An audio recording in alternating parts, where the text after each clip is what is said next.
Welcome to Politics Done Right. I am your host, Egberto Willies. This is a progressive program that will take the mystery out of politics. This is the program that will encourage you to make sure government becomes we the people. Whether you are liberal, progressive, conservative, or otherwise, you get to air your point of view. We are an independent media outlet that, unlike mainstream media beholden to corporations, we only owe allegiance to you.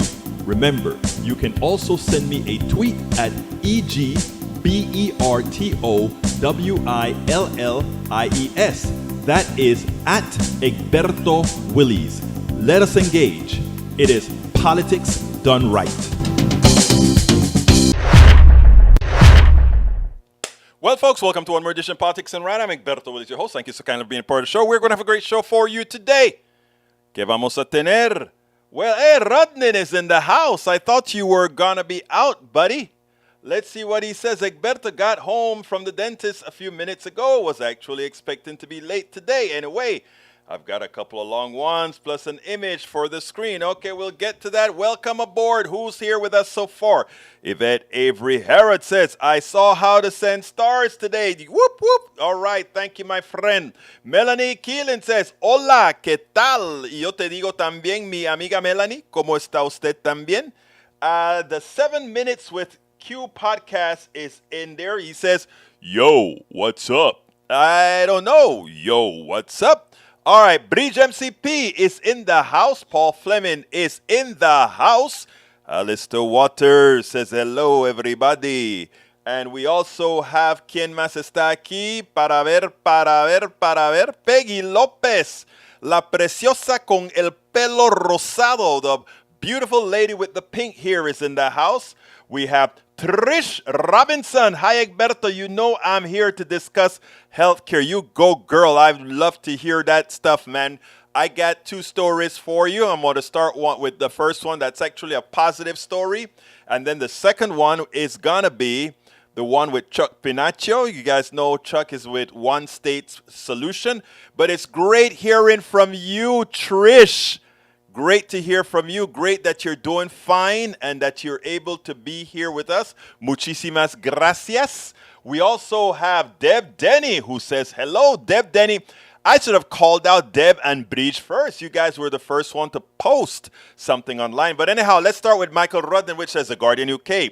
Temperatures smash records in U.S. went as brutal head wave continues. Records broken in Sacramento and Reno, while California close to ordering roll-in blackouts to ease strain on power grid. Temperatures began soaring last week and reached records in various parts of the region. California state capital Sacramento on Tuesday hit an all-time high of 116 degrees, breaking a 97-year-old record. 6 places in San Francisco Bay Area and Central Coast. I got to remember all-time record practicing temperatures, including Santa Rosa, with 115 Fahrenheit. In neighborhood Nevada, 106. Tuesday was its hottest day ever recorded in September and smashed the previous record of 96 degrees in 1944. It came within 2 degrees of an all-time high for any day of the month, 108 degrees. What's that one there? Let's see. Come on, mouse. Come back to me.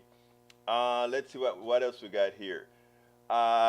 It said in July 22nd and equaled in 2007. Okay. The thing is, we got very high temperatures all over. The grid was ultimately able to withstand this perilous stress test, even though the peak electricity demand in 52,061 megawatts, far above the previous high of 270 megawatts set in 2006. Infrastructure investment can't wait much longer. Look, I'm not going to finish that, but I just want to say this, guys. Think about this. We sit here and fight about ridiculous stuff when nature doesn't care whether we agree, disagree, or whatever. Nature is going to do what nature is going to do. And we get these people not worrying about it, these people just fighting about it. What's going to happen? So, folks, what we have to do as citizens is, first of all, come together. All sides have to come together and just say, we want you to do X, Y, and Z. And you know what? Electricity doesn't know if it's going into a left wing or a right wing home or what. It doesn't know what it's doing. It's just there. All right, Michael Ryan said Chris Ontario tweeted this image. The story should be what happened at 6 to save our asses. My hunch is that, let me see what that is about, just to be sure. Okay, let's go here and see. I don't know what happened at 6. Anybody wants to tell me what happened at 6 with the demand, where it took a big plunge? Chris Ontario says, what happened at 6 to save our asses? My hunch is that's when the Cal OES alert went out on cell phones all over California, and people were like, oh, turn off the lights. That was a big dip for real. Look at how it tracked. Yep, that was a big dip in the California use of electricity. Got it, Rudden. Thank you for bringing that up. That's a cute thing to show. All right, let's continue. Common dreams. Deeply alarming. Files seized from Trump include documents on foreign nations' nuclear capacity. Derek Johnson, managing partner of Global Zero, a campaign supporting the total abolition of nuclear weapons, said in a statement late Tuesday that if you're feeling unsettled about these new revelations, it's important to keep in mind that sitting beneath that feeling is nuclear weapons. Johnson continued. My mouse went again. But the fact these secrets are about weapons that can kill hundreds of millions of people is orders of magnitude more consequential.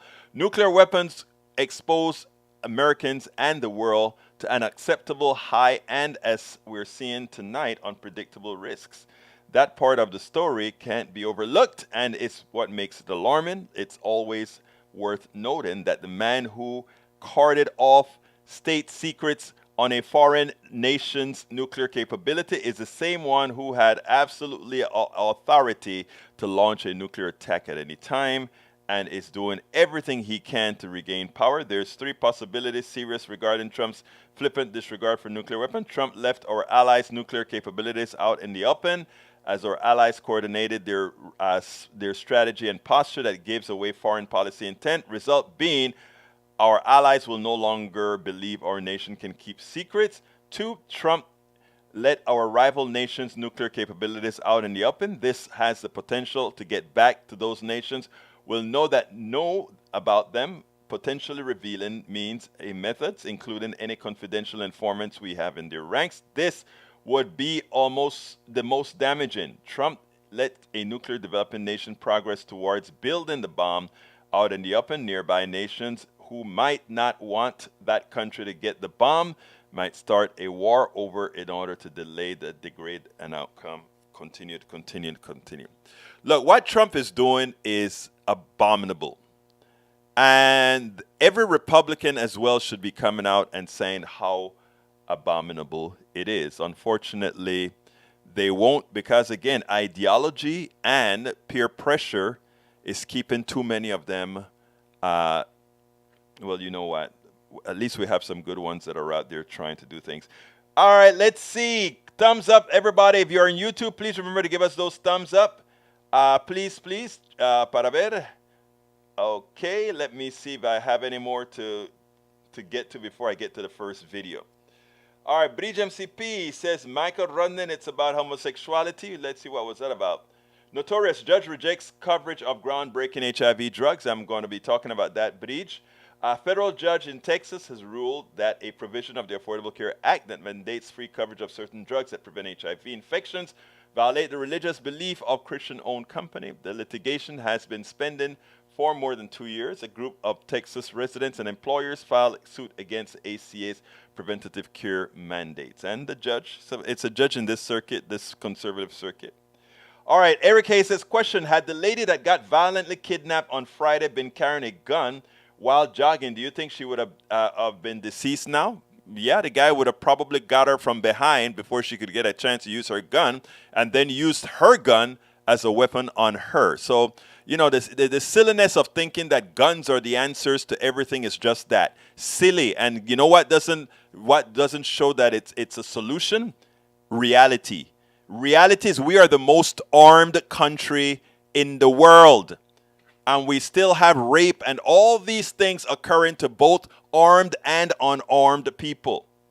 So guns, anybody who are using all these silly, childish mindless excuses to make believe that somehow giving every American a gun is somehow going to make help. The only people get help by giving every American a gun, you know who is it? The gun manufacturer. And that's why they don't want studies to show exactly what these studies that are done outside show. Gun manufacturers are criminal, and I think until we start holding them criminally responsible for all the deaths of Americans by guns, just like we held the tobacco company responsible, it's going to continue. We have to start changing our laws to let them pay the price for the carnage that they've caused. That's what we need to do. Question from Eric on CNN's going to get rid of their leftists. What CNN is trying to do is false equivalences. That's why they got rid of Harwood. That's why they got rid of the other guy. And they're probably going to keep getting rid of folks who continue to say, we're going to call a spade, because the new guy, the new billionaire who runs CNN wants to have both sides. If this side says this, the other side says this, irrespective of who is right or wrong. That's criminal, and that's what's created Trump. That's what created the spy thing that, well, you know, the breach in our security. We can go on and on and on and on. Okay, let's see where else we go from here. Carl Cox says medical industry is corrupt. Yes, it is. Okay, let's go ahead and, oops, I didn't load the documents. I was racing to get the show on, but I'm going to put the first video on, which is this one is going. The first one is going to be a positive video, but with some caveats. I met her at the Bridge Alliance convention, where we brought people of every ideological device together, and we just spoke and spoke and spoke. So let's go ahead and play.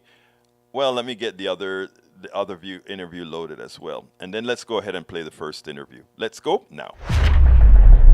Welcome to Politics Done Right. We are here with Lisa Rice. Lisa, I interviewed somebody today, and it's great that I'm interviewing you as well. He had a health care in the United States. He also had health care in Canada. Of course, Canada has a more of a centralized healthcare system by province. We have insurance companies with middle persons, and people are selling and all that kind of stuff. I want to get your opinion as somebody who has been vested in our system, having had a recent issue. Please feel free to talk about it if you will. What do you think is the state of our healthcare system after going through what you've gone through? That's wow. Okay, so the background is I am a cancer survivor. I was diagnosed with breast cancer in 2017. I have had multiple related and unrelated surgeries to get rid of the cancer, to get rid of other organs that might spread the cancer, et cetera, without going into too much detail.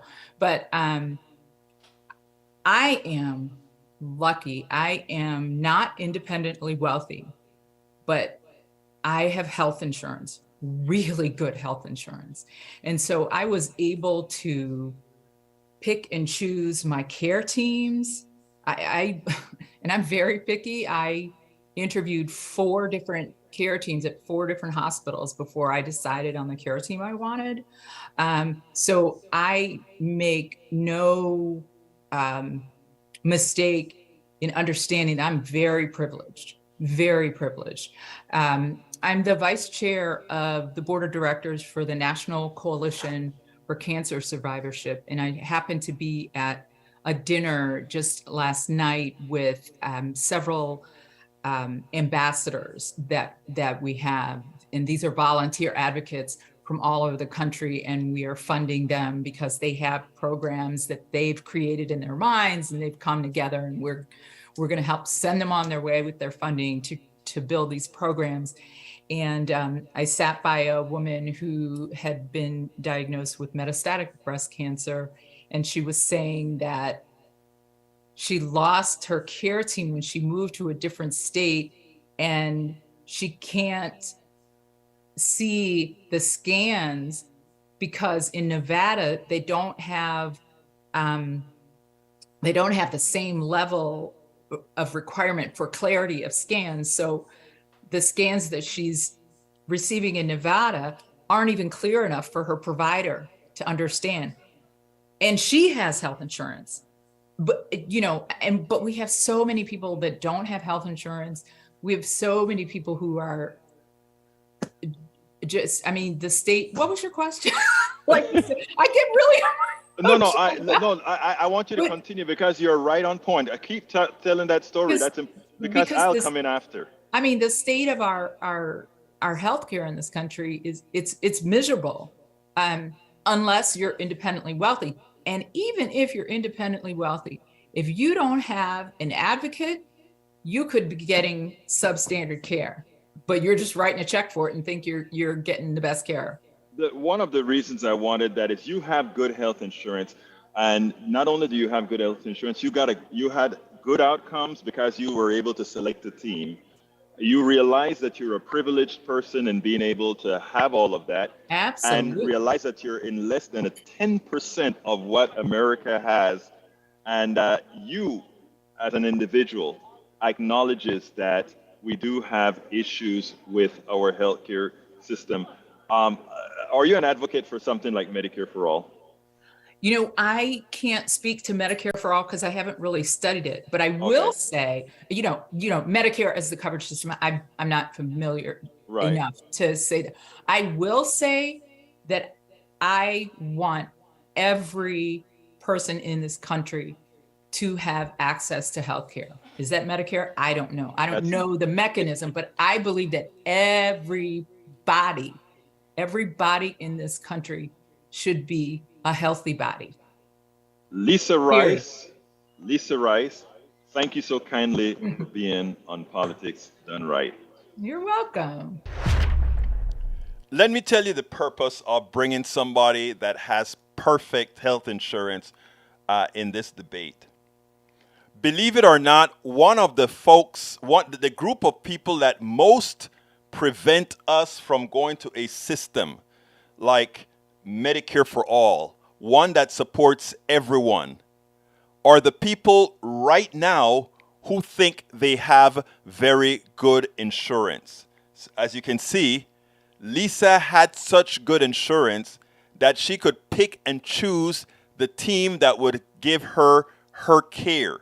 And her outcomes were directly proportional to the care she was able to get.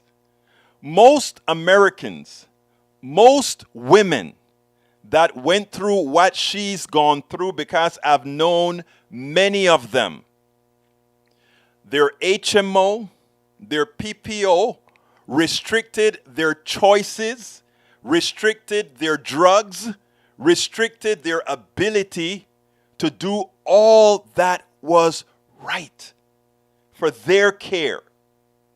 For their care.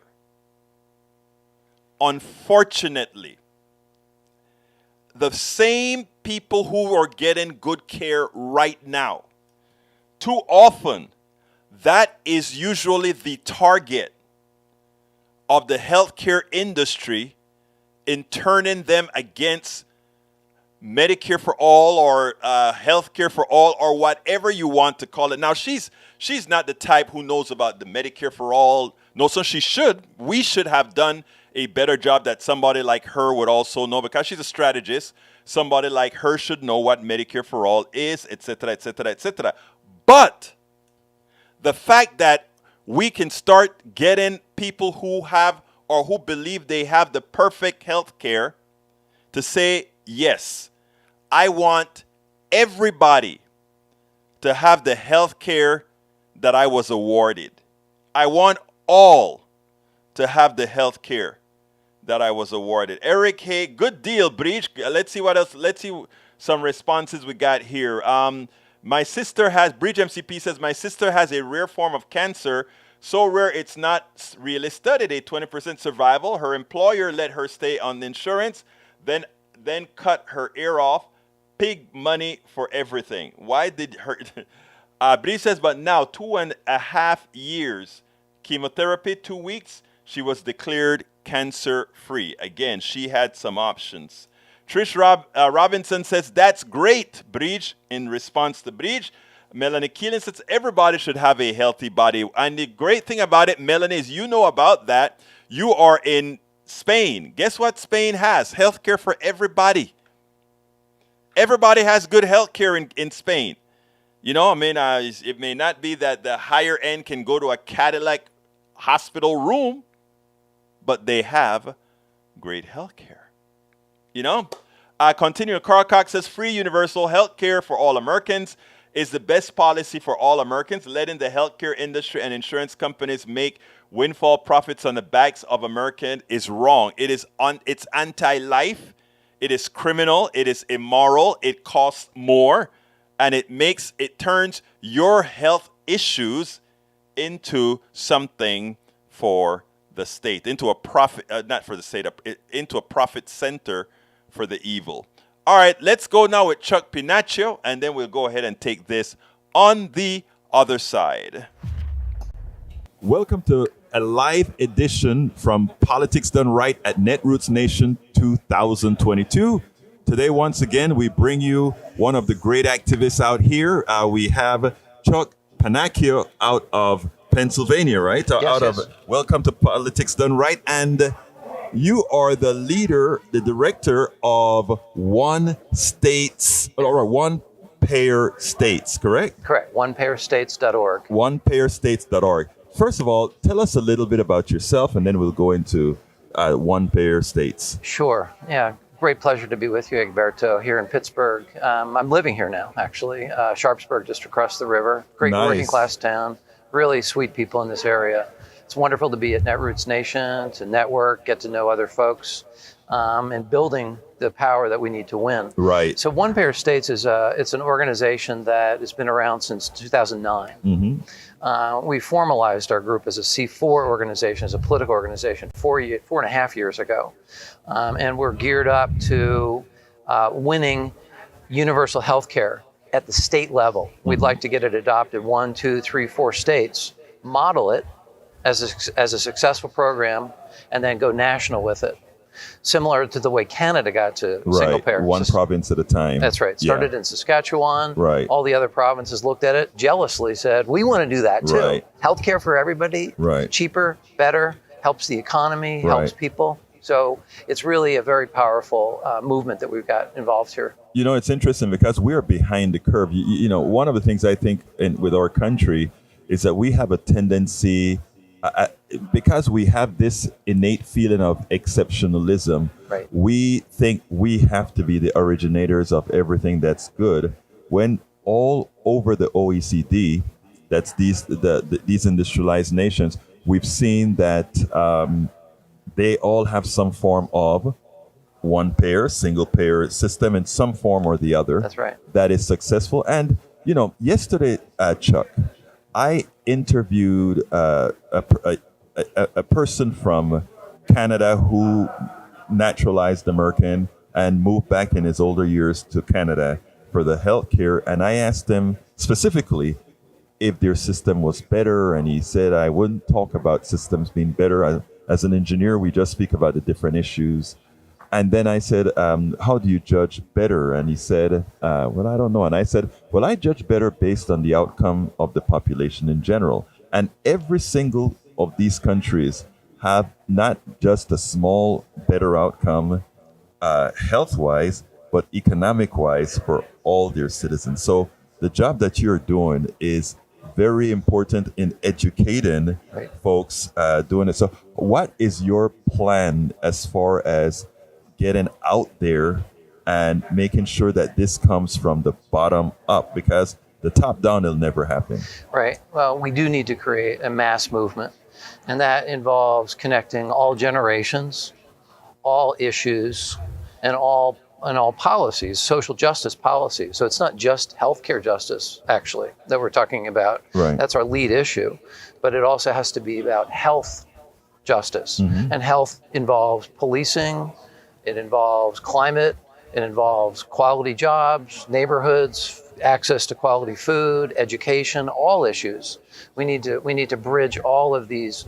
I call it bridging our people, our politics, and our policies, the 3 Ps: people, politics, and policies. And that's the pathway to achieving justice for all, true justice for all. And that's really the promise of America that we have not been living up to, especially over the last 50 plus years when I've been organizing. I've been doing this work for 50 years. I want to interrupt you for 1 second because I want our audience to also know that you ran for Senate here in Pennsylvania, correct? Right. And so this isn't something new for you. You've been out there reaching out to people with trying to establish good policy for quite some time. Absolutely. And in running, I ran very much a Bernie-style campaign, before people were familiar with Bernie Sanders.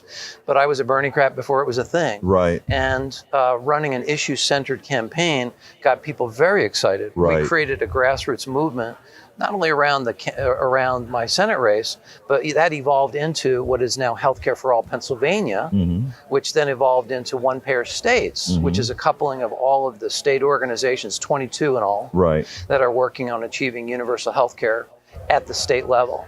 And right now, the Northwest is where the best opportunity is, really. Washington and Oregon. Yeah. Right. Yeah, very exciting. And what other states are you working in? I know Pennsylvania is one of them. Oh, even gosh. though your Congress, your House of Representatives I think you guys, do you call them House of Representatives or House of Delegates here in Pennsylvania? It's the State House. Okay, the State House, yeah. Yeah. I know maybe a bit difficult. Representatives, Yeah. Well, I mean, I love what you just said about you can't just work on one issue when we're talking about the well-being of people, the health care of people. You have to talk about all issues. And in that light, I think you have established a new summit, the Intergenerational Justice Summit, that's coming up on August 27th. Right. Why don't you tell me a little bit about that? Sure.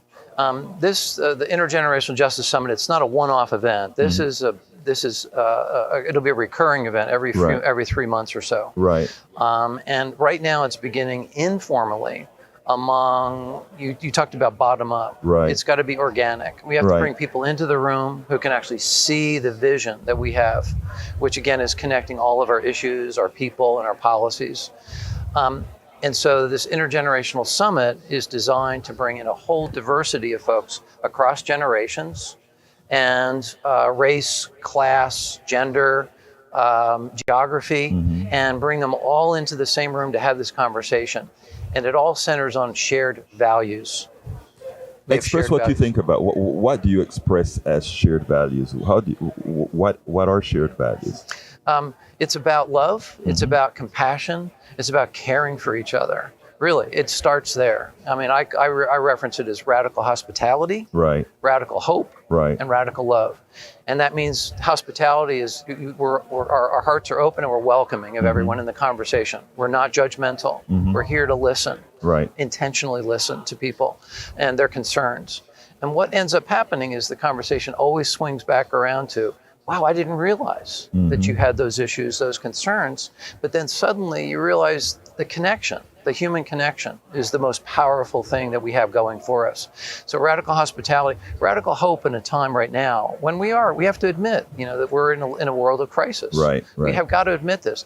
But in order to overcome that, we have to think outside of our sort of traditional boundaries.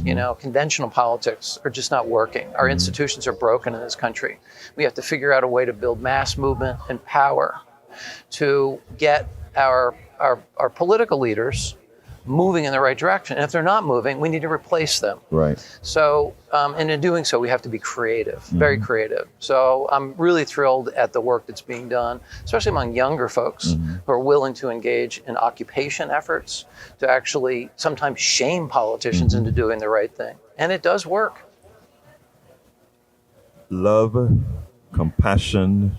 I love that you said that, hope, but I like the love and compassion so very much because what our economic system, what we have been taught by so many because they have ulterior motives, is those are things on the side, that things have to work the way they're working right now, without spirit, without heart, without thinking about humanity, if you will. That's right. And that you start. I mean, that just kind of warmed me when I said, what are our values, and you say, we have to look at love. We have to look at compassion. Can you really hurt somebody you love? Can you really hurt somebody or purposefully somebody you care about? No, and that's what's missing in Absolutely. that is what's missing in our system. We've been teaching people not to care about others' humanity. That's right. I mean, this nation was founded in an effort to create something of a balance Right. between democracy and the capitalism. Right. But capitalism is crushing our democracy right now. Predatory Right. capitalism. The oligarchs are in charge. The Right. billionaire class, they own the political system effectively. Right. And, it was almost a miracle that we were able to get the legislative accomplishments we Right. were last week. And this is really, it's a challenge, but it's an exciting moment too. Yeah. Out of crisis comes opportunity. And I think everyone needs to take a hard look in the mirror. We look to others to be our leaders. We need to start looking in the mirror at ourselves. We need to be Wow. the leaders. Yes. We need to be the leaders. And that's why first of all I love being here at Netroots. That's why I love speaking to folks like you, because again, you are sort of laying that path that even a lot of folks in the younger generation can see. They can see, oh, these older folks are seeing a lot of what we've been trying to aspire for. Absolutely. Yeah. So that is great. So tell us a little bit more about how people can be a part of this Intergenerational Justice Summit. Well, all the information's at onepayerstates.org.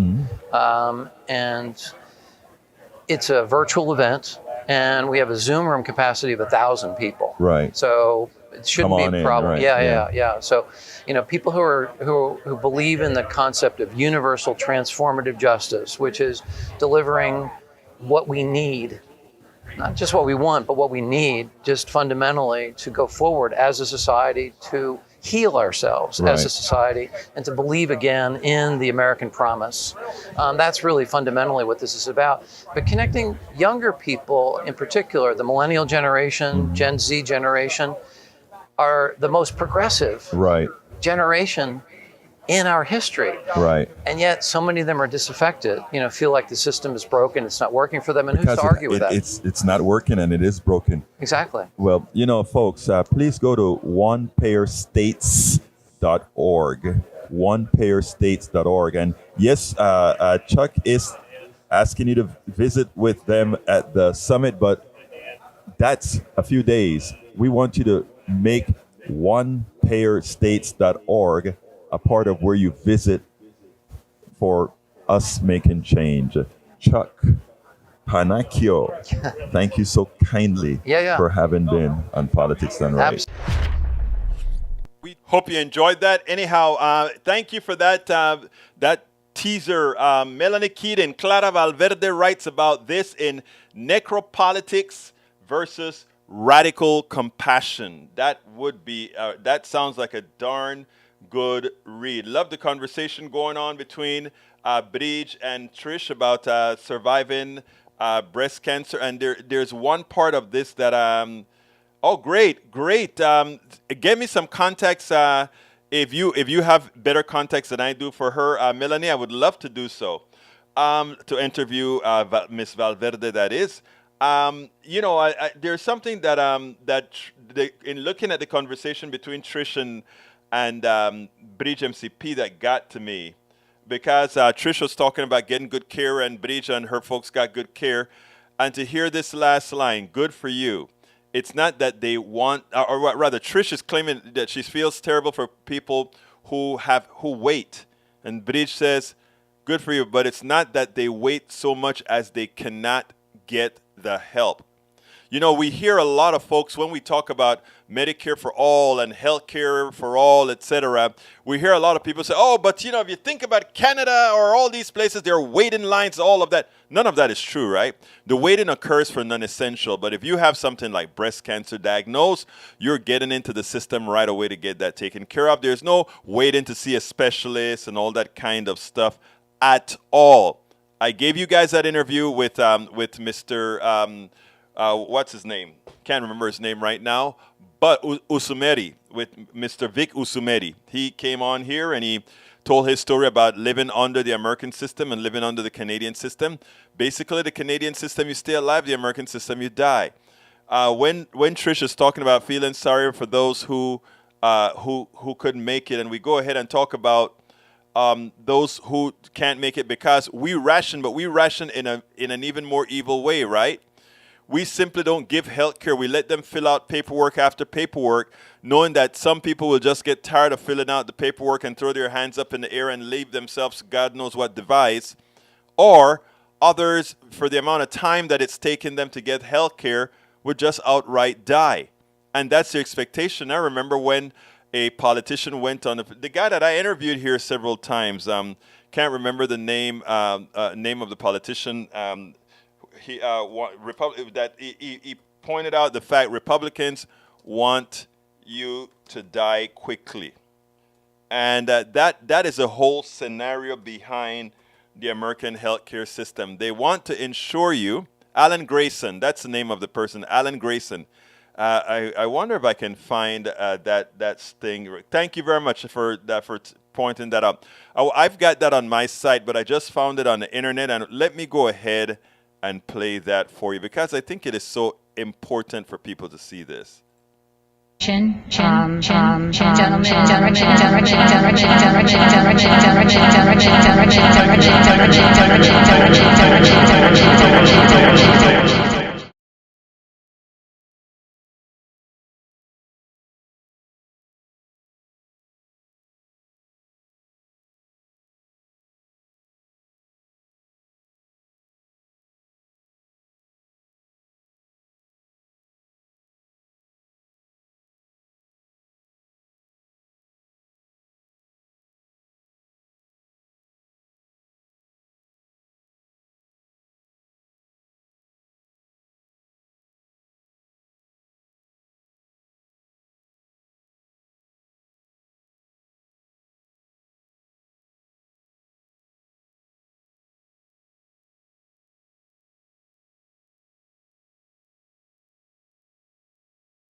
And it turns out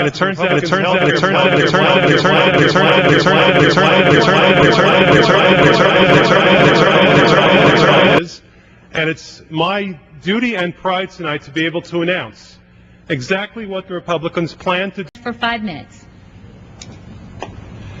Thank you, Madam Chairman. You may recall that a few weeks ago, President Obama came to this chamber and he addressed the chamber on health care before a joint session of the House and the Senate. During that session, I was privileged to be here, and I saw my colleagues on the far side of the aisle, the Republicans, waving pieces of paper during his speech. And I was wondering what they were. I couldn't imagine. It almost seemed like they wanted President Obama's autograph. I just didn't get it. I heard from one of my colleagues that this is what they called the Republican health care plan. I went over after the speech was over. I picked up a copy that was lying down on the Republican side, and it turns out that the Republicans' health care plan was a blank piece of paper. I inquired further, trying to find out exactly what the Republicans' health care plan is, and it's my duty and pride tonight to be able to announce exactly what the Republicans plan to do for health care in America. It's this. Very simply, it's a very simple plan. Here it is, the Republicans' health care plan for America. Don't get sick. That's right, don't get sick. If you have insurance, don't get sick. If you don't have insurance, don't get sick. If you're sick, don't get sick. Just don't get sick. That's what the Republicans have in mind for you, America. That's the Republicans' health care plan. But I think that the Republicans understand that that plan isn't always going to work. It's not a foolproof plan. So the Republicans have a backup plan in case you do get sick. If you get sick in America, this is what the Republicans want you to do. If you get sick, America, the Republican health care plan is this. Die quickly. That's right. The Republicans want you to die quickly if you get sick. Now, the Democrats have a different plan. The Democrats say that if you have health insurance, we're going to make it better. If you don't have health insurance, we're going to provide it to you. If you can't afford health insurance, then we'll help you to afford health insurance. So America gets to decide. Do you want the Democratic plan or do you want the Republican plan? Remember, the Republican plan, don't get sick. And if you do get sick, die quickly. Thank you very much, Madam Speaker. I played that before, but every time I see that, it rings and rings and rings again. Every time I see that, I get upset. All right, let's get to the next major health story that we have here. And Bridge, I saw your message and I am going to read it, my friend. I am absolutely going to read it. I didn't forget about you. How can I ever forget about Bridge MCP? So here we go with that story if I can get to it. Para ver. Well, I need to get to the story, but while I get to the story, I want to read something from Bridge. That she thought that I wasn't gonna get it out in time. As you all know, the HIV, and let me go ahead as we speak here and get the judge. Let's see, Judge HIV. I want to find the article first of all before I read it. Actually, I think it was the Texas Tribune that had the article, and I want to get to it so that I have it on the screen for you. There we go. That's it. That's the one on the screen. All right, let me find Bridge MCP's message because it's important for you to understand this. The point that she wanted to put out is, as the plaintiffs argued, this is why they want to stop forcing insurance companies from giving the drug called Truvada, okay? It's as follows. As the plaintiffs argued, requiring people to pay for insurance plans that cover STD screenings and HIV prevention drugs will, quote, facilitate and encourage homosexual behavior, prostitution, sexual promiscuity, and intravenous drug use. So on that premise is why the judge is going to deny Americans a drug that will prevent them from getting contaminated by some sort of a fatal STD. Let's be clear here. Everything that you hear these people that profess to be pro-life actually is pro-death. Let's start with abortion. States that restrict abortion, the women in those states have more pregnancies. They have, you name it, they have more poor outcomes for the babies, meaning the babies die. The babies that are born into lives of distress. Many of them die. Now we have these pro-lifers, these Bible thumpers, whatever you want to call them, deciding that they don't want insurance companies to have to provide a drug because that drug, in their opinion, will cause more promiscuity, will cause more homosexuality, and all these different issues. The mindset of these people that claim to be pro-life, they don't look at the numbers that say, well, if you let's cop to what they're saying. It's what they're saying makes no sense. But let's say that Truvada is going to cause homosexuality and all these issues, right? Not giving Truvada does not stop homosexuality, does not stop promiscuity, does not stop all those things they speak about. But what it does is it means those that are engaged in that behavior will die. More of them will die. So these religious zealots that are nothing more than purveyors of evil, in effect, are supporting policies under the tenet of pro-life that actually causes more death. What gives? What gives? Please tell me. And do you really think they care about that? Here's the reality. This is really a fight between insurance companies and drug companies, right? And the religious zealots are nothing more than the pawns in the game. Oh, create a religious reason why the insurance company doesn't have to pay the drug a whole ton of money for a drug that shouldn't cost what it costs. And who always suffers in these domains? The ones that always end up suffering are the average American citizens. The average American citizens. Let's see what we have here. Maywood says, yep, remember when they were trying to pass the ACA and they tried to appeal it? Everyone asked, do you have a better plan? And then they all started waving papers that turned out to be blank, like he is saying in this video. I remember that story well.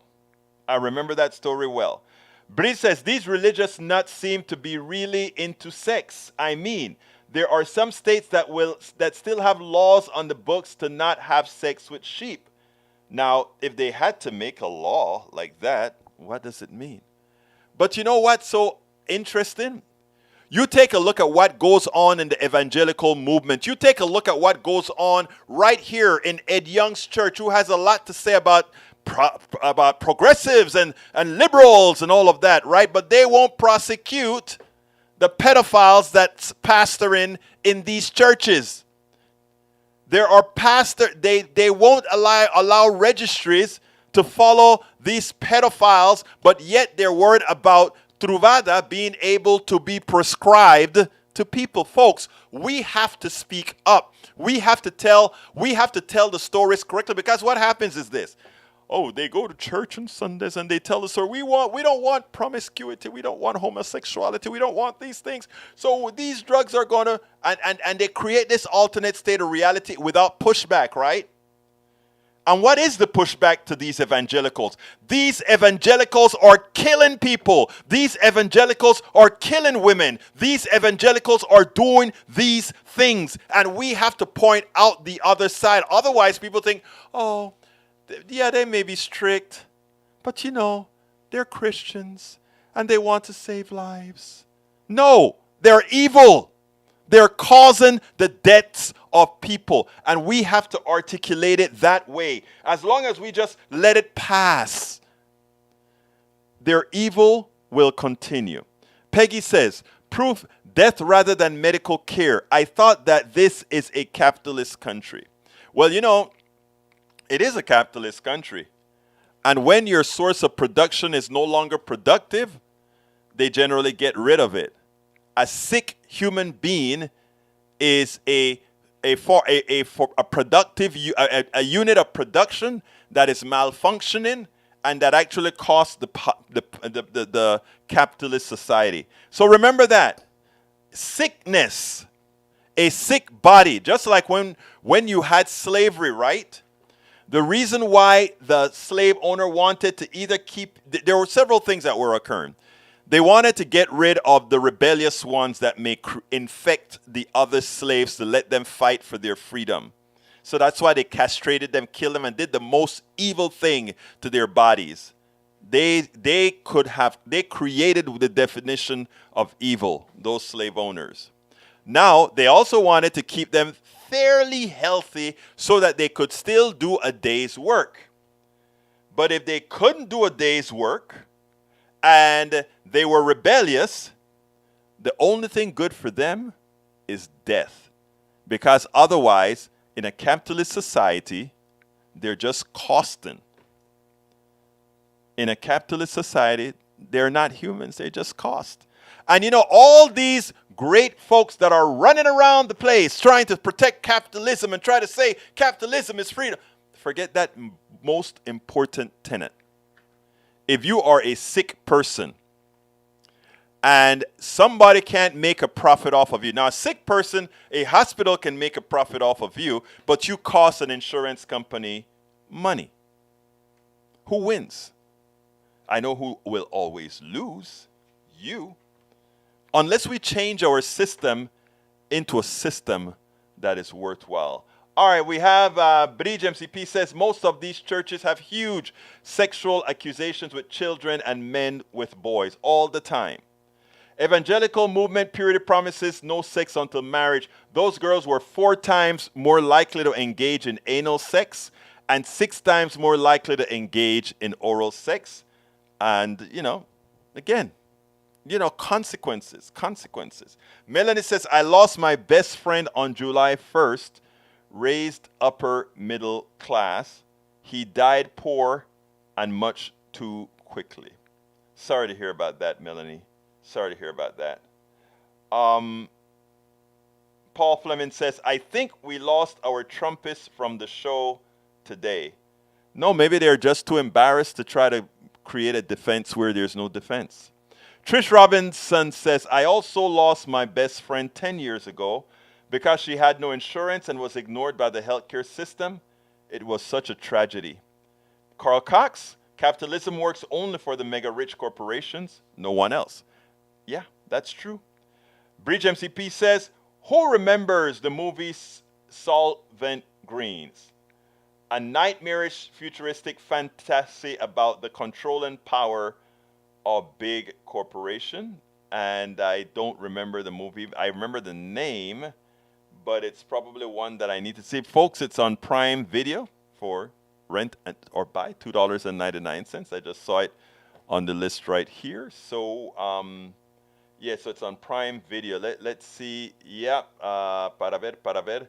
What I'm going to do is I'm going to give you guys a link to the video that Solient Green that Bridge MCP just brought for us. Let me get a link for it real quickly. Bear with me 1 second. I'm going to get a link for Solient Green right now so that you can all go and see it. Okay, here is the link to the movie that Bridge MCP was just talking about. Is that it? Let me get a real link for it. Egberto, ¿qué es lo que te pasa? Tiene que encontrar ese link, hermano. Vamos a ver si lo puedo conseguir. Copy, and let's see if that's it. There's the link. Solient Green, folks. There it is. Bruce says, M. Shritton. What is that, Bruce? I don't know what that is. Eric says, Bridge MCP not coming off that way. Melanie says, kind of too realistic. I'll take a look. Peggy Lopez says, spoiler alert. People were the food sold by the capitalists. Solent Green is a good one in the 1984 vein. Thank you, Bruce. We're coming close to the end of the show. Give me stuff that you want me to talk about real quick in 3 minutes. What I didn't know was that Solent Green was set in dystopian 2022. I didn't know that. I got to check out the movie and see what it's all about. Michael Tritton is a swear author. Thank you, brother, for clarifying. Anything else anybody wants to say before we close? Oh, I didn't do my ask today, did I? Oops. There we go. Here we go. Politics Done Right depends on you to keep doing what we do. What do? We make sure to keep, number one, the internet seeded with blogs and information to counter the right and to present what progressives represent for the benefit of us all to everybody so that it's not misread, misled by any other entity. We make sure and populate that internet with blogs, with videos, with all these other things to make sure that we are informed and to counter everything that you normally hear that are lying at the right.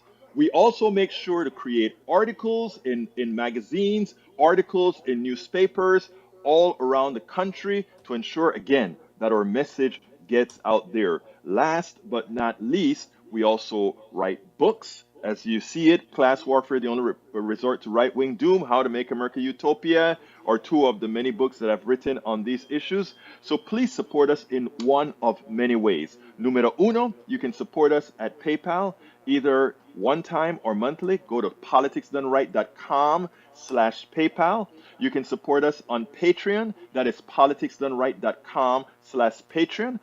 Patreon is spelled Patreon. You can support us by becoming a part of our YouTube channel, going to politicsdoneright.com/YouTube, or you can support us in many other forms that you can find at politicsdoneright.com/support.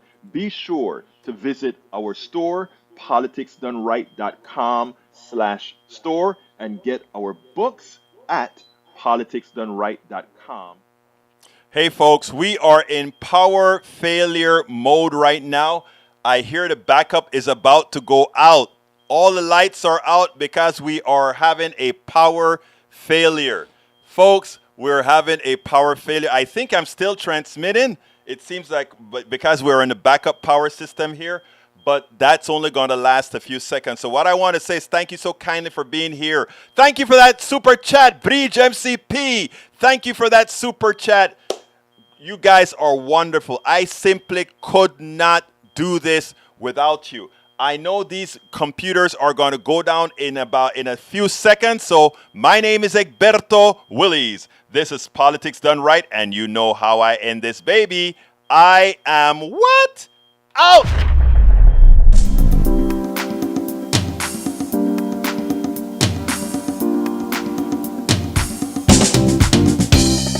Welcome to Politics Done Right. I am your host, Egberto Willies. This is a progressive program that will take the mystery out of politics. This is the program